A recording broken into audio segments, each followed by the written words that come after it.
Hey guys, welcome back to another video. So in today's video, I'm going to be doing a Dark and Darker tutorial once again for the Warlock class. As I'm sure you all know, if you play Dark and Darker, the Warlock class just got a really big update. And honestly, some of the builds you can do, they've got some really complicated nuances to them, so this is probably going to be one of my longer guides. So stick around to the end if you can. I promise you, you will learn something, even if you think you're already a good Warlock player. So I've been destroying lobbies for this build, so we're going to jump straight into it. For the perks, we're taking Torture Mastery, Immortal Lament, Malice, Curse Mastery, and then for the skills, Phantomize and Spell Memory. These are pretty basic, right? Immortal Lament, it's gonna let you heal up even if you're at 1 HP. You don't think that this comes in very handy, but it does a lot. You'll see one while later. Curse Mastery, 30% more damage basically. It's really good for, like, you curse them and then they run away and then they die somewhere else, right? It's pretty good for that. Malice, it's an extra 3 will, basically. Why would you not want that? And Torture Mastery, it heals you. It's kind of required. Anyways, so into the spells. We have Power of Sacrifice, Curse of Pain, Flame Walker, Summon Hydra, and Eldritch Shield. Now, all of these spells are extremely powerful, and I'm going to get into why. So firstly, Power of Sacrifice. This has a few uses. Firstly, put it on an enemy that's running away, right? You're gonna be just doing 3 health per second to them, right? That's really nice. Secondly, put it on a teammate and put it on yourself, right? What you could do, Eldritch Shield will absorb all damage from your Power of Sacrifice. So you put this on you, then you use this on yourself, and what you've done is you've just given yourself 15 strength for no health, right? Other than the 5 HP here and the 5 HP here. You can't absorb that 5 HP. But that's not an issue because 15 strength is the equivalent of 30 max HP. So you're essentially, if we're taking 5 damage and 5 damage, you're giving yourself a 20 health shield, right? 15 times 2, 30, take away 10, 20. If you give it on a player, like a teammate, then you're going to be giving them a 30 HP shield, essentially. So very important, basically. And another thing, you can put it on, like, mobs, because you know you're not going to get hit by, like, a swordsman. You can put on the swordsman to heal up really quickly. So again, really good spell. Moving on from that, Curse of Pain, required spell, heals you. It's low health cost. You can just spam at enemies. This is what I use for most of my damage. You're going to see in the clips I show later on that my damage essentially consists of Curse of Pain, Curse of Pain, Curse of Pain, Curse of Pain, and that's about it, right? So yeah, required. Flame Walker, this is a huge spell, and I'll show you 2 reasons why. So the first situation it's useful in is where, 3 actually. First situation, you've got a bunch of, like, AI grouped up with PvE enemies. Flame Walker, Phantomize, and just run around them in circles. You'll drop them all, right? You'll kill a whole room of mobs instantly. So really good for that. Again, it's also really good for if you don't have Phantomize, and let's say you're getting chased by, like, a team or something, and you need to get out of there. Flame Walker, start running through doors and stuff. If they want to follow you, they have to come and tank that damage. So it could get some nice free damage, or just stop them from attacking you. And yeah, finally, you can also do that Phantomize trick on other players.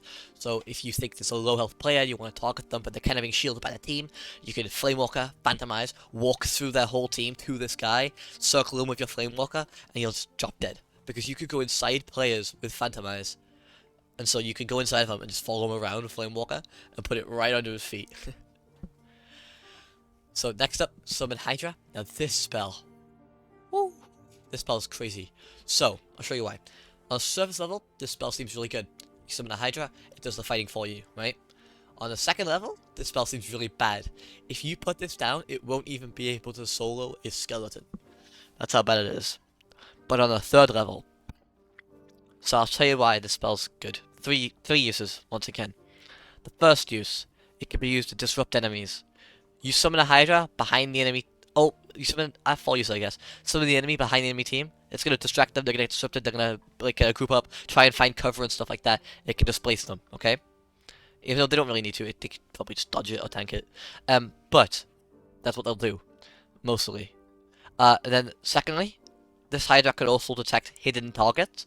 So I love this to go into a room, and if I think there's a rogue in the darkness, something like that, I'll just throw a Hydra down, see if it starts firing fireballs, and if it does, boom, I know this guy in this room with me, okay? So that's another huge use for it. The third use is blocking doorways. It's crazy good for that. So as I said with Flame Walker, you can use it to stop people from following you. Summon Hydra is even better. It has a hitbox, so if you put this in a doorway, enemies can't follow you, or they can't just go through, right? So it's really good for if you're chasing someone down and they're trying to run through a door, put that in front of them, and they won't be able to get through. Or if you're getting chased, run through the door and then put one here, and they're not going to get to you. So it's really, really good for that in that kind of situation.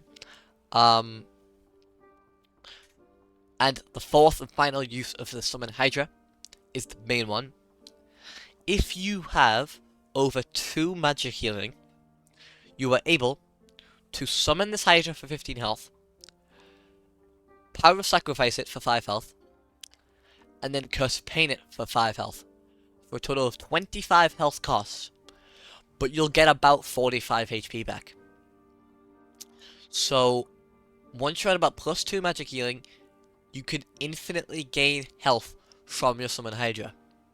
At the moment, time I'm recording this, my gear right now is like, I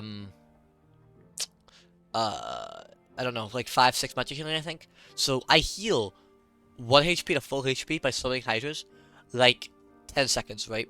And this is where your Immortal Lament comes into play, right? Because, let's say, if I get out of a fight and I'm below 25 HP, I can't do this, right? But now, I can, because of Immortal Lament. And the 5% spell power bonus reduction is not a big deal. You're not going to notice that, right? So, yeah. Really, really powerful for healing yourself, and just for everything else it does. And finally, Eldritch Shield. So, this... this is going to get nerfed, but basically, this is a shield that protects you against 40 magic damage. Now we're talking 40, like, isn't 100% of 40 magic damage. The next 40 magic damage that you take will just disappear. Now it also increases your dark spellcast bonus after it breaks, but we don't care about that, we're not using that. We're here for the magic damage shield. This can protect you against so many things. Basically, if a wizard shoots a fireball at you, you can just tank it and then put it back on yourself. If a wizard shoots a zap at you, you can tank it and put it back on yourself. If a cleric hits you with their smite, you can tank it and put it on yourself. If a cleric hits you with judgment, you can tank it and put it on yourself. If a warlock hits you with his curse of pain, you can just tank it. This ability makes you literally immune to magic damage, basically.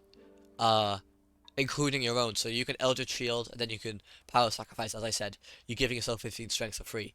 Or you can Eldritch Shield, and you can Bloodstained Blade. If you don't know what that is, it's this. Which places target blood does. Target's weapon attack power increased by 5, and each side of the weapon swung, target loses 3 health. But you're not going to lose 3 health if you got Eldritch Shield on, right? This is why there's a good longsword build where you take this, and you go like this, and then you go longsword, and you block people. In case you don't know. But, yeah.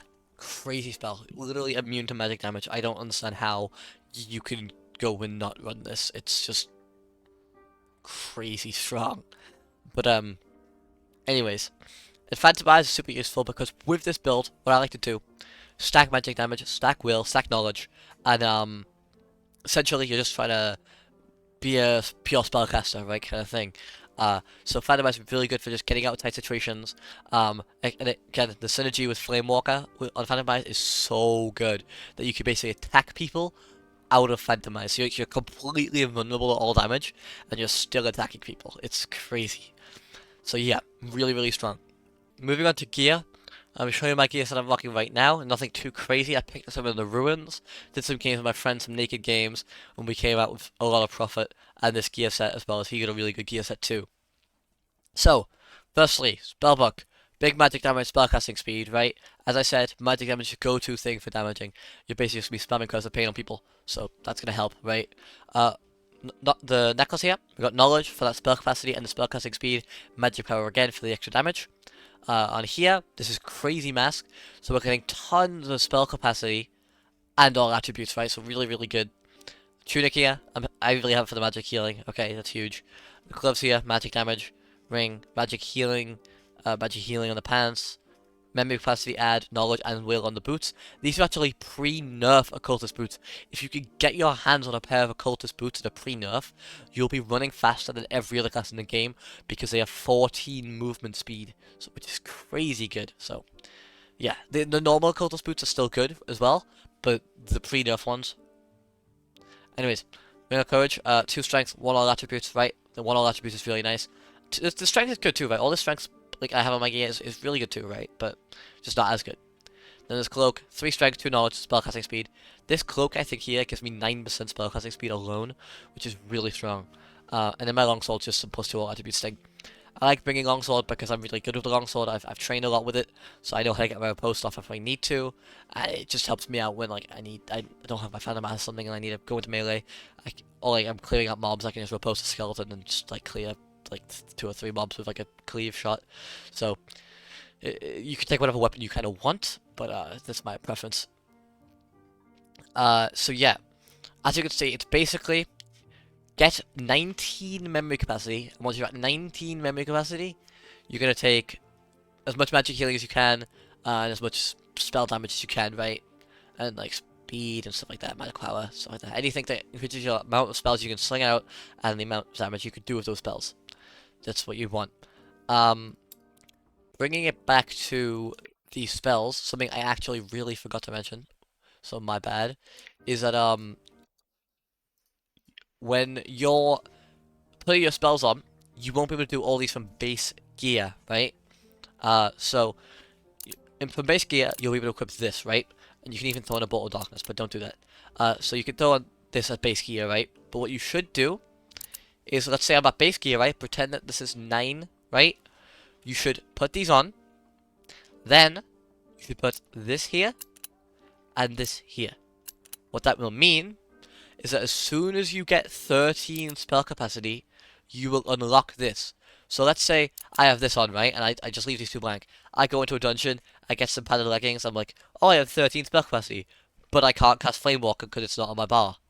If I do this, as soon as I get that 13, this will unlock, right, in the middle of the game. So that's really cool. And then with this on, as soon as I get to that 19, this will unlock, right?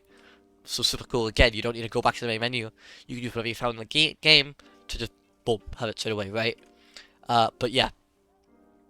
Super strong build here. So, now we get onto the clever stuff. We've been at this for about 40 minutes-ish. That's how I'm recording, but probably less time than that. We're going to get straight into the good stuff. We're going to go into some clips, okay? I'm sure I've probably been showing you some clips already when I went over some of the features of the spells, but we're going to go into detail into some clips. I'm going to show you why I played how I did, why the enemy played how they did, and yeah, we'll sort of see if that's any help. Nice. Like, I literally, you are so lucky. Okay, so in this situation here, Oh. I'm gonna turn you a little bit just so you can hear me. In this situation here, I'm playing with my friend who's a fighter, okay? We just killed 2 rogues that came through this door at us, okay? My friend barely survived. I'm actually close to paying off and saved his life. We hear another player over here. I check if it's behind us, and it isn't. He sees him across, right? It's a ranger. We saw a really geared ranger in the lobby, so we're assuming this is him.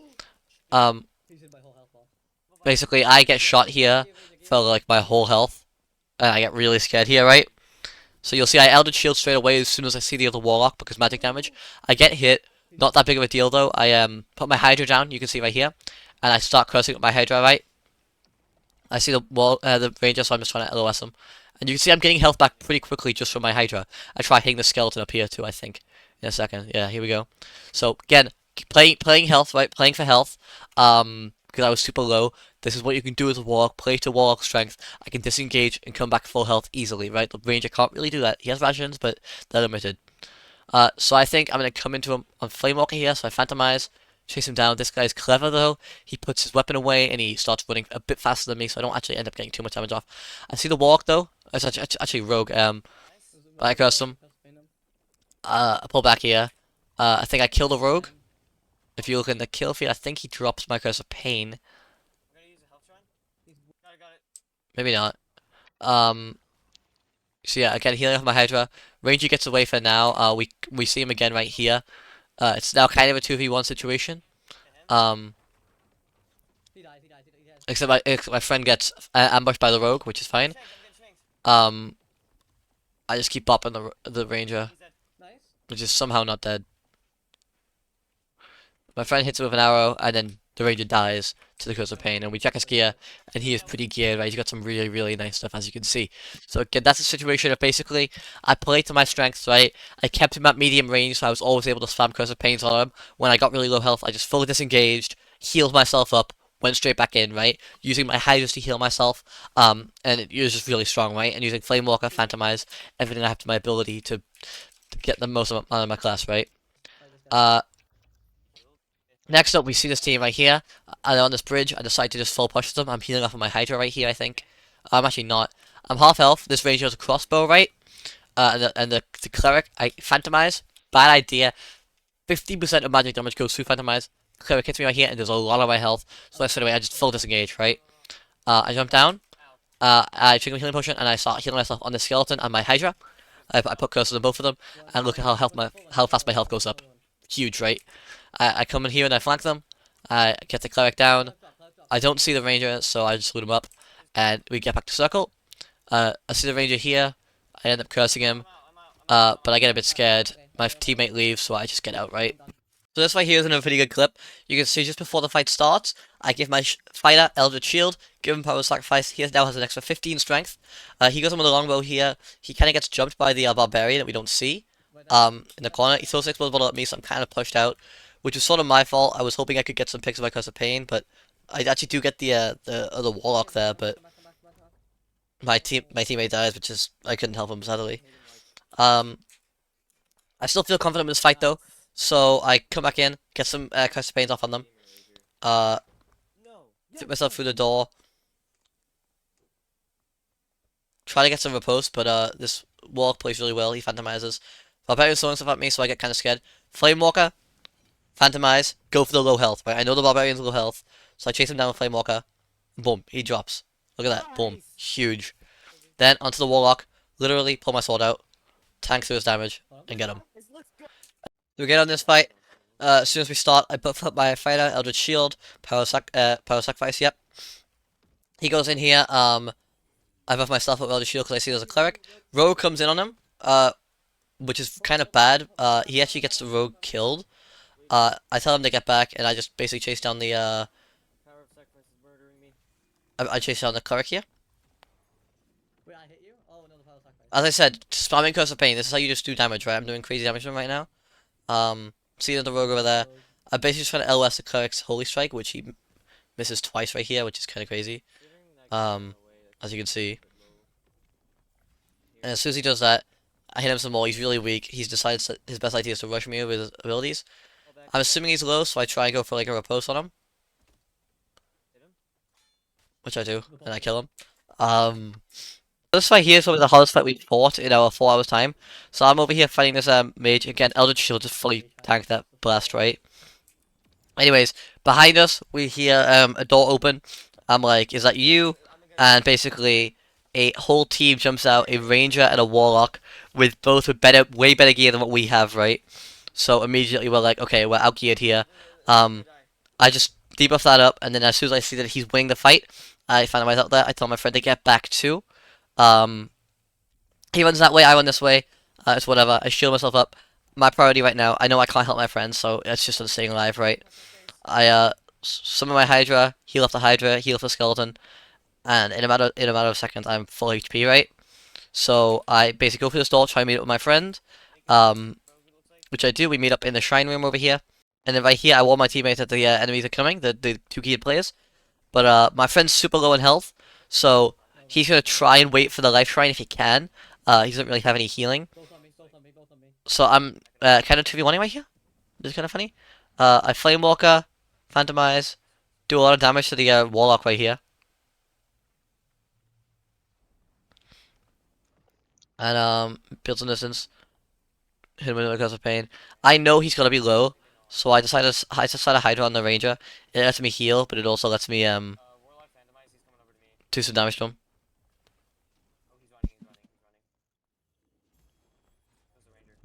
My friend's on the Warlock, apparently. My friend gets the Ranger kill after the Ranger has to run away from me. The Warlock's Hydra's the door. Again, as I said, big play right here, okay? This is how the Warlock played really well. A few mistakes he made. His build wasn't as good as mine, right? Bring Bolt of Darkness and stuff. But this is how you play right here. Hydra on the door, we can't get through that, right? So we just have to wait, and basically he gets away, but we do lose his Ranger friend who was super, super geared, and he has a lot of stuff for my friend that's an upgrade, which is really cool. So in this next clip, this is far before I'm even geared, right? You'll see in this clip, I'm using like a grey spellbook, grey falcon. I do not have crazy gear here. I think I've got like a grey shadow mask, right? So this is an example. You see, I don't even have Hydra in this clip. I'm actually using Life Drain instead of Flame Walker. I like Life Drain because if you don't have any magic healing, it's a really good way of healing yourself up on mobs. So that's why I had it here. But Flame Walker is still really good. But that's what I took. Anyways, from here, I try and get some initial picks of Curse of Pain, which I do. We head up right here. There's a Rogue, a Ranger, and a Wizard working together here. Wizard is ideal matchup for me. Rogue flips away because he's kind of a gamer. I just keep hitting Curse of Pains on their team. Because obviously doing a bunch of damage. I hear the Wizard trying to attack my friend, so I'll just shield him up right here. He's basically immune to the Wizard now, which is crazy. Ranger puts a bunch of arrows into me here, so I retreat to go fight him. I get a Curse of Pain off on him. I charge up my Life Drain, but I don't actually end up doing that on him. I think he dies in the storm. My friend kills the Rogue. Wizard's still in the storm, so...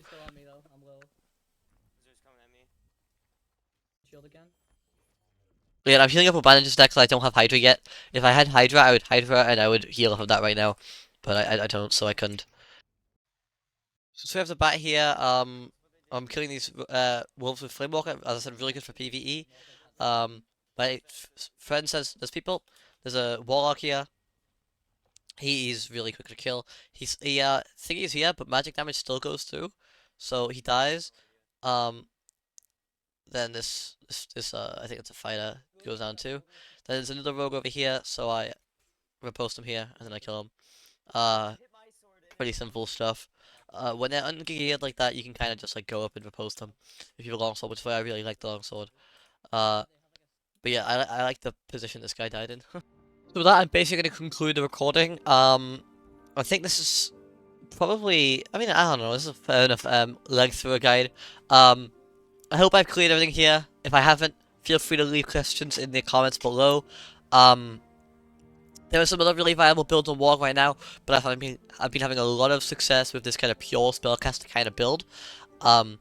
My key is actually insane right now. I have 100% movement speed with everything on, which is kind of funny. But yeah, thank you guys for watching. Subscribe if this is helpful, and if the build was any good for you. And yeah, thank you guys for watching, and I'll see you guys later. Bye guys.